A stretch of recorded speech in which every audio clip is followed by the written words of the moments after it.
నా పెళ్ళయ్యాక ఒకే ఒక్కసారి మా ఆవిడ నా మాట విందిరా గొప్పగా చెప్పుకున్నాడు శేఖరం తన స్నేహితుడు వెంకటేశం. అలాగా ఎప్పుడు? శేఖరం: ఆ మధ్య భూకంపం వచ్చినప్పుడు. ఏమై బయటకొచ్చేయ్ అని అరిచా. అంతే, టక్కున బయటకొచ్చేసింది.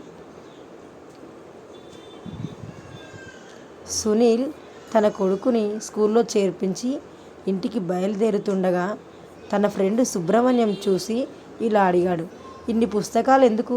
సునీల్: బాబుని ఎల్కేజీలో చేర్పించా. సుబ్రహ్మణ్యం: ఎల్కేజీకి ఇన్ని పుస్తకాలా? మనం పీజీ వరకు చదివినా మొత్తం ఎన్ని పుస్తకాలు చదివుండం.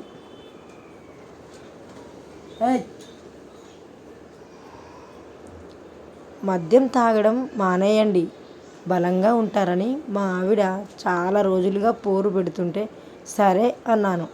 వారం రోజులుగా పాలు తాగుతున్నాను. ఎంత బలం పెరిగిందో చెక్ చేద్దామని గోడని కదపడానికి ప్రయత్నించాను. ఒక్క అంగుళం కూడా కదలలేదు. ఇలా కాదని ఒక ఫుల్ బాటిల్ తాగాను. గోడ వైపు చూడగానే దానంతట అదే కదులుతుంది.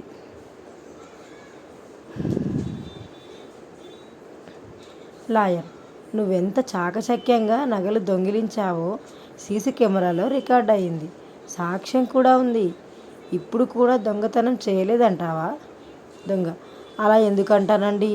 నా పర్ఫార్మెన్స్ కనుక మీకు నచ్చినట్టయితే KD1 అని టైప్ చేసి స్పేస్ ఇచ్చి 420కి SMS పంపి నన్ను ఎంకరేజ్ చేయమని జడ్జి గారికి మనవి చేసుకుంటా. Thanks for watching.